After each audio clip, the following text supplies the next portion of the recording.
Abdomen agudo quirúrgico. Signos y síntomas de apendicitis. La apendicitis es una enfermedad inflamatoria aguda del apéndice vermiforme. La apendicectomía por apendicitis es la operación de emergencia más frecuente en el mundo. La apendicitis se observa con mayor frecuencia en sujetos de la segunda a la cuarta décadas de la vida, con una edad promedio de 31.3 años y una edad mediana de 22 años.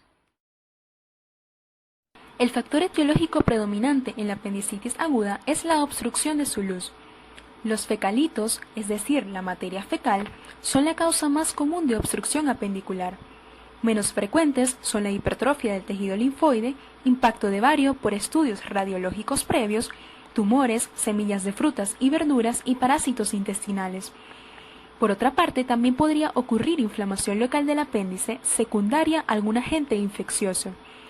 Los principales microorganismos aislados en el apéndice normal, en una apendicitis aguda y la apendicitis perforada, son Escherichia coli y Bacteroides fragilis.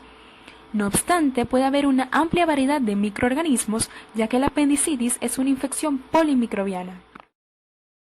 Los principales síntomas de la apendicitis aguda son la anorexia, el estreñimiento, dolor abdominal en epigastrio bajo o en el área umbilical, migración del dolor abdominal a la fosa ilíaca derecha o al cuadrante inferior derecho y por último los vómitos. La secuencia de presentación de los síntomas tiene una gran importancia diagnóstica diferencial. En más de 95% de los pacientes con apendicitis aguda, el primer síntoma es la anorexia. Es tan constante que debe dudarse del diagnóstico si el paciente no es anoréxico. El segundo síntoma más común es el estreñimiento, que inicia antes del dolor abdominal, y muchos piensan que la defecación lo alivia, seguido de dolor abdominal, el cual es el principal síntoma de la apendicitis aguda. De manera característica, al inicio el dolor se centra de modo difuso en el epigastrio bajo o en el área umbilical. Es moderadamente intenso y constante, en ocasiones con cólicos intermitentes superpuestos. Después de un periodo variable de 1 a 12 horas, pero por lo general en el transcurso de 4 a 6 horas, se localiza en el cuadrante inferior derecho, ubicándose en el punto de McBurney. Esto ocurre por irritación del peritoneo adyacente, lo que inhibe el dolor en epigastrio y aumenta el dolor localizado, y los movimientos o la tos lo exacerban. Si bien esta es la secuencia clásica del dolor, pero puede variar. En algunos pacientes, el dolor de la apendicitis comienza en el cuadrante inferior derecho y permanece allí. Las diversas situaciones anatómicas del apéndice explican muchas de las variaciones del punto principal de la fase somática del dolor. Los vómitos son el último síntoma en el 75% de los enfermos. No son notables ni prolongados, y la mayoría de los individuos solo vomita 1 o 2 veces. Cuando este último precede a la aparición del dolor, debe dudarse del diagnóstico de apendicitis. Dentro de las maniobras, puntos dolorosos y signos, podemos resaltar los más importantes. El punto de McBurney es el signo físico más importante, ya que es el punto de máxima intensidad del dolor.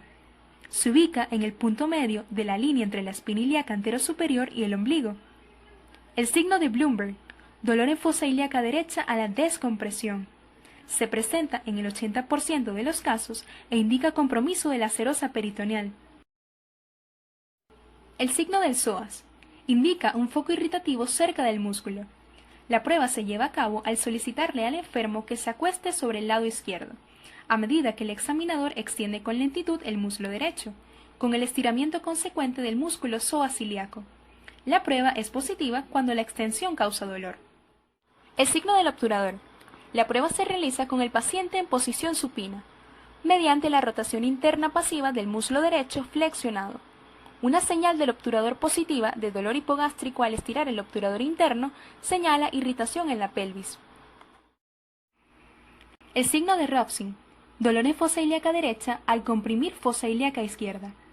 Es explicado por el desplazamiento de los gases por la mano del explorador del colon descendente hacia el transverso, luego colon ascendente y ciego, el cual al dilatarse se moviliza y produce dolor en el apéndice inflamado, y señala también el sitio de irritación peritoneal.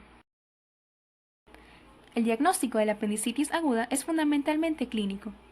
Aunque el cuadro clínico descrito representa la manera más frecuente de manifestarse una apendicitis, existen desviaciones considerables de este cuadro clásico, por lo que se deberá estar muy atento en el interrogatorio y en el examen físico, y se deberá complementar en todos los casos dudosos con diagnóstico por imágenes, principalmente la ecografía, y en base a todos estos datos se tomará la conducta terapéutica más apropiada. Su tratamiento es quirúrgico y la técnica a utilizar variará dependiendo de cada cirujano y del estado clínico del paciente. Para finalizar, cito una frase de Paulo Coelho: "El mundo está en manos de aquellos que tienen el coraje de soñar y correr el riesgo de vivir sus sueños". Muchísimas gracias.